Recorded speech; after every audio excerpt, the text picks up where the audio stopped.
আজকে জম্মু কাশ্মীরের বিভিন্ন জায়গা যেগুলো পাকিস্তানের মর্টারে আক্রান্ত হয়েছে, সাধারণ মানুষ ক্ষতিগ্রস্ত হয়েছেন, বাড়িঘর ভেঙে গেছে, পুঞ্চ, রাজৌরি, এই সমস্ত জায়গা ঘুরলেন এবং কথা বললেন সাধারণ মানুষের সঙ্গে। রাহুল গান্ধী বাচ্চাদের সঙ্গে কথা বললেন, শিশুদের সঙ্গে কথা বললেন, তাদের অভিভাবকদের সঙ্গে কথা বললেন।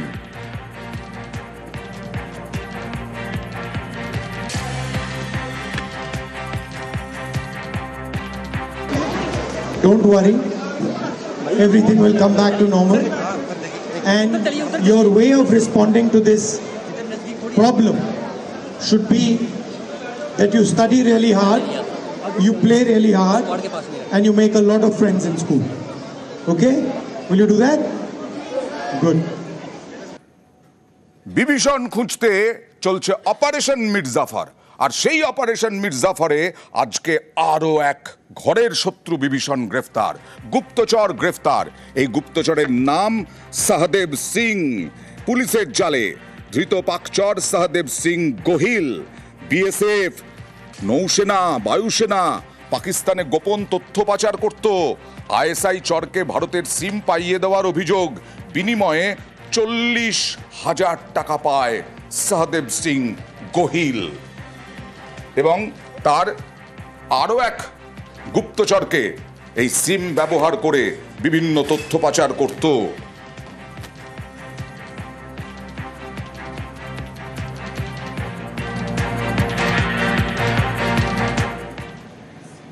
আর যে কারণে পাকিস্তানকে অমানুষ বলেছিলাম, বুধবার রাতে দিল্লি থেকে শ্রীনগরগামী ইন্ডিগোর বিমান ভয়ঙ্কর টার্বুলেন্সের মধ্যে পড়েছিল।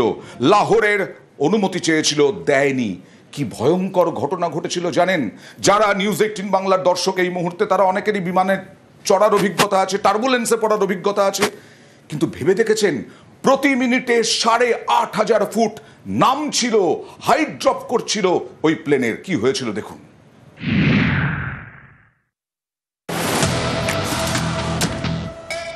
মাঝ আকাশে বিপত্তি, ঝড়ের দাপটে বিমানের নাক ভাঙে। জরুরি অবতরণ করে A312 নিও বিমান। এই ঘটনা বুধবারের। সেদিন বিকেলে দিল্লি থেকে শ্রীনগরগামী বিমান বিপদে পড়ে পাকিস্তানের আকাশ ব্যবহারের আর্জি জানায়। লাহোর এয়ার ট্রাফিক কন্ট্রোল সেই আর্জি মানেনি, জানিয়ে দেয় পাকিস্তানের এয়ার স্পেস ব্যবহার করা যাবে না। শেষমেশ ঝুঁকি নিয়ে শ্রীনগরে যায় ভারতীয় বিমান। 200-র বেশি যাত্রী নিয়ে দিল্লি থেকে ওড়ে ইন্ডিগোর বিমান। তারপর বিপত্তি। কেন এমন হলো? শুরু হয়েছে তদন্ত। বিমানটি পরীক্ষা হচ্ছে। তদন্তকারীদের বড় ভরসা বিমানের ককপিট ভয়েস রেকর্ডার। এই যন্ত্রে বিমানে থাকা পাইলট এবং অন্য কর্মীদের কথোপকথন রেকর্ড থাকে। রেডিও ট্রান্সমিশনও রেকর্ড থাকে এই ককপিট ভয়েস রেকর্ডারে।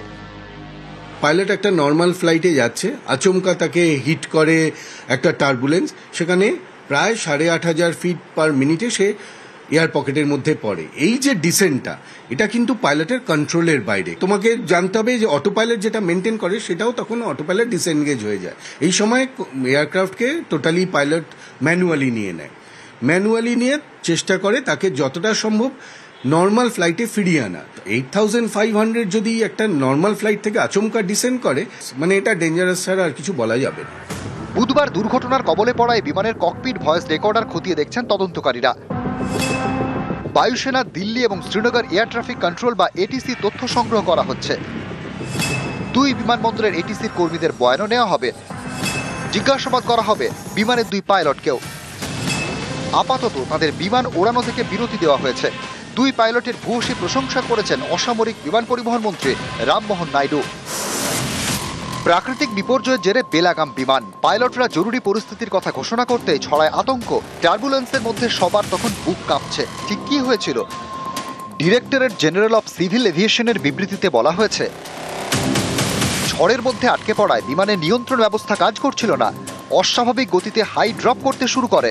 প্রতি মিনিটে 8,500 ফুট গতিতে নিচে নামছিল বিমানটি, যা স্বাভাবিকের থেকে 4 গুণ বেশি।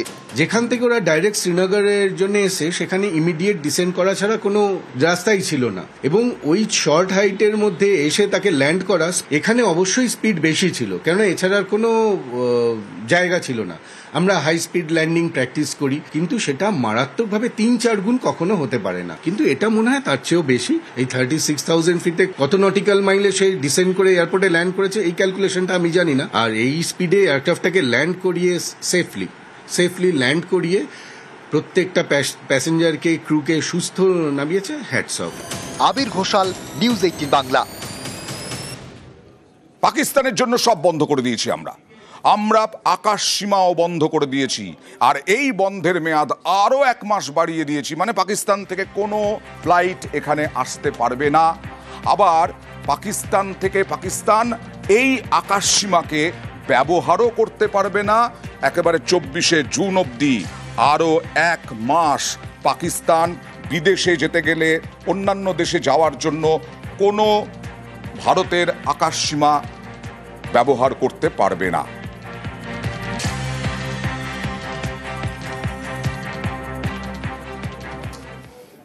কলকাতায় একটা ফ্লাইং অবজেক্ট দেখা গিয়েছিল বেশ কিছু, সেগুলো কি ড্রোন ছিল এখনো পর্যন্ত পরিষ্কার নয়। আবার এবার হাসনাবাদে, ফ্রেজারগঞ্জেও ওই রকম উড়ন্ত কিছু দেখা গেল সন্ধেবেলা, আর তাই নিয়ে মানুষের মধ্যে যথেষ্ট উৎসাহ, উদ্বেগ সব ছিল। এই ফ্লাইং অবজেক্টগুলো কি ড্রোন নাকি এখনো পর্যন্ত পরিষ্কার নয়। তবে হাসনাবাদের কাটাখালে এই যে রং বেরঙের আলোকবিন্দুতে যথেষ্ট খতিয়ে দেখছে পুলিশ, যথেষ্ট চিন্তায় পুলিশ। মোবাইল বন্দি ফুটেজে নজর বিএসএফেরও। আমাদের কিছু ছেলে ব্রিজের উপরে ছিল, তারা একটা ড্রোন দেখতে পায় যে বাংলাদেশ থেকে উড়ে আসে আমাদের কাটাখালী বৌরাট গ্রামের উপর দিয়ে, আবার ঠিক নদীর সাইড দিয়ে বাংলাদেশে তার ড্রোনটা উড়ে চলে যায়। আমরা ছোট থেকে বর্ডার এলাকায়, আমরা জন্ম থেকে বর্ডার এলাকায় আছি, আমরা আজ পর্যন্ত কোনোদিন ড্রোন আকাশে উঠতে দেখিনি। দিনে মানে তো নয়, সেক্ষেত্রে রাত্রেও আমরা কোনোদিন দেখিনি। কিন্তু যেখানে ভারত পাকিস্তানের একটা যুদ্ধ চলছে, কিছুদিন আগে সেই যুদ্ধ বিরতি হয়েছে, ঠিক সেই জায়গায় দাঁড়িয়ে সেই আবহাওয়ায় বাংলাদেশ থেকে একটা ড্রোন ইন্ডিয়া আসলো এবং এখানকার ছবি ক্যাপচার করে আবার বাংলাদেশে ফিরে গেল। এটা আমাদের খুব চিন্তার বিষয়, খুব ভাবনার বিষয়। পহেলগাঁওয়ের দগদগে ঘা ক্ষত এখনো বুকের মধ্যে আমাদের। আর সেই পহেলগাঁওয়ের জেরে আমরা বিভিন্ন পর্যটন কেন্দ্রে নজরদারি বাড়িয়েছি পশ্চিমবঙ্গে, এবং তার সঙ্গে সঙ্গে মুখ্যমন্ত্রীর নির্দেশ মতো যাতে জঙ্গিরা কেউ এখানে আশ্রয় না নেয়। জলপাইগুড়িতে ভাড়াটে রাখবেন কিভাবে দেখুন। পহেলগাঁওয়ে ঢুকে পাক জঙ্গিদের হাতে 26 জন নিরীহ নাগরিক খুন। তারপর থেকে পাক চর অভিযোগে বিভিন্ন রাজ্যে একের পর এক গ্রেপ্তারি চলছে। এ রাজ্যেও জোরদার নিরাপত্তা।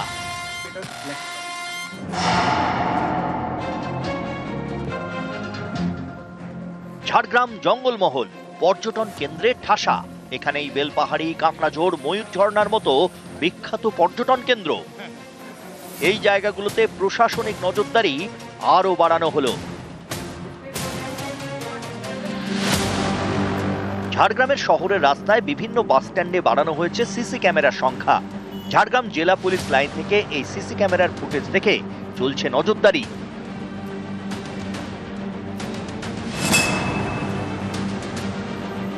নিরাপত্তায় কড়াকড়ি, বাড়ছে নজরদারি। নজর হোটেল রিসর্টেও। প্রতিটি হোটেল এবং রিসর্ট মালিককে রেজিস্ট্রেশন করাতে হবে সরকারি পোর্টালে। কবে কতজন গেস্ট আসছেন, থাকছেন, যাবতীয় তথ্য দিয়ে জানাতে হবে নির্দিষ্ট পোর্টালে। একটা নির্দিষ্ট ওয়েবসাইটে আর কি সমস্ত hotel owners, resort owners as well তাদের ডিটেলসগুলো দিয়ে আপাতত রেজিস্ট্রেশন করাতে হচ্ছে, এবং তারপর পরবর্তীকালে পার ডে কতজন গেস্ট আসছেন, তাদের বিবরণ, তারা কখন আসছেন, কখন ডিপার্ট করছেন, এই সমস্ত ডিটেলস ওই ওয়েবসাইটের মাধ্যমে সঠিকভাবে জানাতে হবে। এতে উভয়েরই সুবিধা হবে। যারা পর্যটক আসবেন তাদেরও যেমন সুবিধা রয়েছে, এবং আমাদের হোটেল ওনার্সদেরও সিকিউরিটি এটাতে থাকছে। বিভিন্ন ইউটিউবার বা বিভিন্ন ব্লগাররা এসে ভুল তথ্য দিয়ে চলে যান, সেই জায়গা থেকে আমরা অবশ্যই এটা একটা প্রোটেকশন থাকবে আমাদের। ভাড়াটে এবং পেইং গেস্টের তথ্য জমা দিতে হবে পুলিশের কাছে। 31শে মের মধ্যে এই তথ্য দেওয়া বাধ্যতামূলক করল জলপাইগুড়ি জেলা পুলিশ। এর জন্য চালু করা হয়েছে কিউআর কোড। তো আমাদের জন্যই ভালো সেটা, কারণ হয়তো আমার জানা থাকবে না, কোনো ভাড়াটিয়া এসে কোনো ক্রাইম করতে পারে। কিউআর কোড কিভাবে ব্যবহার করতে হবে বাড়ি বাড়ি গিয়ে বোঝাচ্ছেন পুলিশ আধিকারিকরা। কোথাও চলছে পুলিশ ক্যাম্প। ভাড়াটিয়া রাখছে, বাড়ির মালিকজন আছে, তারা গিয়ে থানায় গিয়ে সেই অনেক সময় ফর্মটা নিতে চান না, বা অনেক সময় দেখা যাচ্ছে অনেক কাজের চাপেও যেতে চান না। একটা অনলাইন অ্যাপ করেছি, যেটার মধ্যে অনলাইনে আমরা সেই লিঙ্কটা শেয়ার করে দিচ্ছি সবাইকে। কিউআর কোড স্ক্যান করলেই খুলে যাবে পুলিশের পোর্টাল। সেখানে জমা দেওয়া যাবে ভাড়াটে অথবা পেইং গেস্টের নাম, আধার কার্ড, ভোটার কার্ড। তিনি কবে এসেছেন, কি কারণে এসেছেন, সবটা জানাতে হবে। ঝাড়গ্রাম থেকে রাজু সিং ও জলপাইগুড়ি থেকে শান্তনু কর, নিউজ 18 বাংলা। পূর্ণাম সাউ অপেক্ষা করেছিলেন কবে ফিরবেন তার বাড়িতে, দেশে ফিরবেন কবে তারও অপেক্ষায় ছিল। আর পূর্ণাম সাউ গতকাল রাজকীয় অভ্যর্থনার সঙ্গে একেবারে তার বাড়িতে ফিরলেন। তার পরিবার উদ্বেগে কাটিয়েছে, উৎকণ্ঠায় কাটিয়েছে। বউ, মা, সন্তান, বাবা, সবাই শেষে সবাই নিশ্চিন্ত এবং পূর্ণাম ফিরলেন। পূর্ণাম কালকেই ফিরেছেন বাড়িতে, আর আজকে বাড়িতে বিভিন্ন ধরনের রান্না, চা তৈরি, সমস্ত কিছু হলো। পূর্ণামও বলছেন সাবাক শেখাতে হবে পাকিস্তানকে।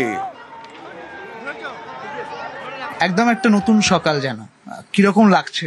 ভালো লাগছে, অনেকদিন পরে আমার ছেলে আমাকে বাবা বলেছে। প্রতিশোধ নেওয়ার একটা ইচ্ছে নিশ্চয়ই রয়েছে। ওটা তো সবারই আছে, ইন্ডিয়াতে যত চাকরি করে আমাদের ফৌজি ভাই লোক, এগুলো তো সবসময় চলতে থাকবে ও চলবেই। আর যা সিন্ধুর অপারেশন ওঠে এর থেকেও ভালো হবে। এটা একটু দাঁড়িয়ে গেল না তো এইবারে পাকিস্তানটা শেষ হয়ে যেত। যদি কখনো সুযোগ হয় বুঝিয়ে দেবেন নিশ্চয়। ওটা তো থাকবেই, আমাদের যত বন্ধু চাকরি করছে, আমাদের যত মিত্র আছে, ওটা তো বুঝে এইবারই হয়ে যেত, লেকিন এইবারে কিছু কারণ ছিল যেই জন্য দাঁড়িয়ে গেলাম আমাদের। আচ্ছা, ওই যে সিনেমাতে যেমন দেখা যায় যে একদম চোখ বন্ধ করে যখন পাক রেঞ্জার্সকে ছাড়া হচ্ছে, আপনাকেও ছাড়া হচ্ছে, একদম আপনারা হেঁটে এলেন, ঠিক একই রকমই কি, এরকমই কি বিষয়টা?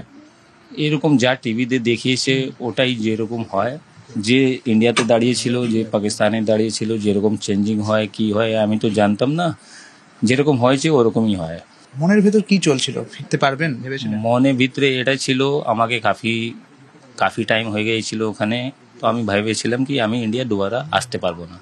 কেন দুশ্মনী মুলকে গেলে আমাদের এটাই ভাবি কি আর দুবারা যেতে পারবো না ইন্ডিয়াতে, কেন ওদের দুশ্মন দেশ আমাদের ছাড়বে কি ছাড়বে না। কতদিন ছুটি এখন, কবে ফিরবেন আবার ফেরত? এটা কিছু বলেছে না, এখন বাড়িতে সবারই দেখা করতে জন্য আমাকে পাঠিয়েছেন কি সবার থেকে দেখা করে আসো, অপারেশনটা একটু বন্ধ হয়ে গেছে, এই জন্য আমি চলে আসলাম। বুকের মধ্যে প্রতিশোধের আগুন, মাথার মধ্যে চিন্তা ছিল, কিন্তু একদম এখন নিশ্চিন্ত। কিছুদিন বাড়িতে থাকা, তারপর আবার ফিরে যাওয়া লড়াইয়ে। ক্যামেরায় দীপঙ্করের সঙ্গে সুদীপ্ত, নিউজ 18 বাংলা।